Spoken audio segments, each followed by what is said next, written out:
Assalamualaikum warahmatullahi wabarakatuh. Kembali lagi bersama saya Erma Rizky Nasrullah. Saya di sini akan menjelaskan materi tentang pembuatan proposal penelitian. Jadi, eh, yang pertama masuk ke pertanyaan pertama, yaitu bagaimana cara membuat proposal penelitian. Jadi proposal berasal dari kata proposal dalam bahasa Inggris yang artinya mengajukan atau bisa diartikan sebagai permintaan. Sedangkan rencana penelitian adalah dokumen yang dihasilkan oleh orang-orang dari proses penelitian secara rinci, terstruktur, dan ilmiah, serta bertanggung jawab secara sah dan benar atas legitimasi atau legitimasinya. Oleh karena itu, tidak mengherankan jika setiap proposal penelitian harus menyertakan referensi yang valid. Mengusulkan proposal penelitian dan makalah tentunya memiliki maksud tersendiri, termasuk secara jelas menyikapi isu yang diteliti. Buktikan secara meyakinkan apa tujuan sebenarnya dari penelitian ini, memberikan alasan logis yang masuk akal, dan memberikan penjelasan metodologis yang rinci agar hasil penelitian yang diterima dapat bermanfaat dan penelitian tersebut tergolong layak. Lalu ada sistematika penulisan proposal penelitian, yaitu yang pertama, nama atau judul dari proposal. Yang kedua, pendahuluan yang membuat tujuan, rumusan masalah, dan manfaat penelitian. Lalu yang ketiga, dasar-dasar teori. Yang keempat, metode penelitian yang digunakan. Yang kelima, jadwal pelaksanaan kegiatan penelitian. Yang terakhir, yang keenam adalah daftar orang-orang yang terlibat dalam pembuatan atau penyusunan proposal. Lalu lanjut ke pertanyaan yang kedua. Apa saja yang tersaji dalam proposal penelitian? Jelaskan masing-masing komponen. Jadi, sebagai contoh, kita akan menggunakan jenis proposal penelitian pustaka dengan buku dengan genre science yang berjudul A Short History of Nearly Everything oleh Bill Bryson. Maka poin-poin yang harus kita bahas dan dikemukakan di sini adalah sebagai berikut. Yang pertama adalah halaman judul. Sebagai halaman pertama yang harus dibaca, proposal penelitian dan halaman judul makalah merupakan acuan seluruh isi proposal. Jika dapat memprediksi topik yang diusulkan atau digunakan, sebaiknya gunakan headline yang menarik. Lalu yang kedua adalah latar belakang. Jelaskan kenapa Anda mengambil dan menggunakan judul ini beserta latar belakang yang membuat buku ini bisa dicetak dan diedarkan. Jangan gunakan penjelasan bersifat opini, melainkan melampirkan sumber yang valid dan scientific sehingga akan lebih membuat ketegasan yang baik.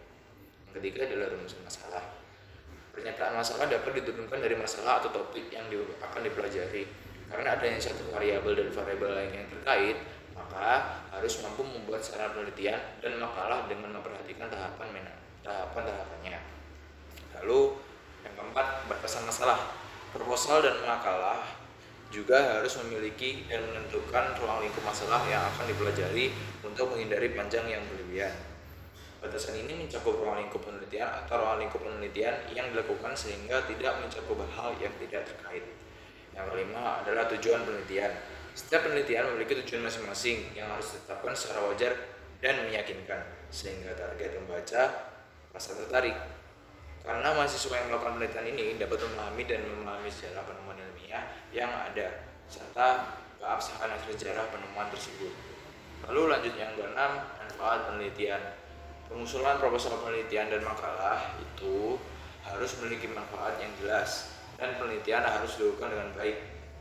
Artinya, penelitian dapat bermanfaat bagi peneliti dan pembaca sebagai ilmu baru dan dapat diperhatikan dalam kehidupan sehari-hari. Yang ketujuh itu adalah landasan teori. Pada bagian landasan teori terdapat landasan yang dapat digunakan sebagai acuan dalam pembuatan saran penelitian dan skripsi ini. Penjelasan dan informasi rinci yang diberikan harus wajar dan menyertakan referensi resmi yang terverifikasi. Lalu kita lanjut yang ke-8, ada metode penelitian. Pemilihan metode penelitian yang tepat merupakan salah satu cara untuk mempermudah penelitian. Menurut semua detail dari proses pengumpulan data, itu pemrosesan data hingga tahap penyelesaian masalah yang diteliti, itu penelitian ini akan diperkenalkan secara detail. Mengenai metodenya, setiap orang dapat memilih sesuai dengan kesesuaian dan kemampuan masing-masing. Metode ini harus disertai dengan rancangan yang maksimal agar penelitian dapat berjalan dengan lancar dan hasil penelitian yang memuaskan. Hasil penelitian tersebut bisa dapat memuaskan dan bermanfaat. Lalu yang kesembilan adalah struktur kerangka laporan. Struktur penulisan kerangka laporan ini membuat fokus proposal penelitian.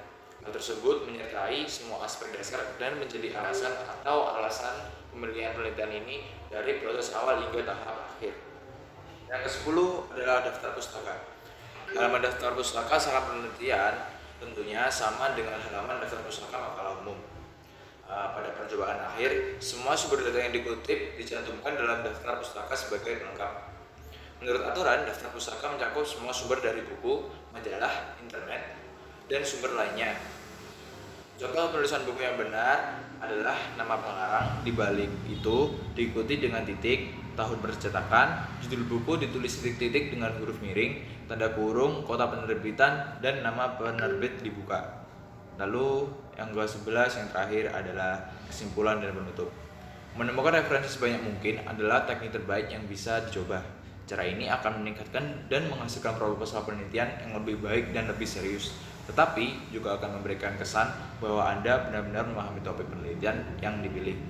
Dengan cara ini, maka dapat menyelesaikan semua masalah yang mungkin tidak terduga dalam uji coba yang terakhir. Jadi, sekian penjelasan saya tentang pembuatan proposal penelitian. Jadi kurang lebihnya mohon maaf. Terima kasih telah menonton video ini.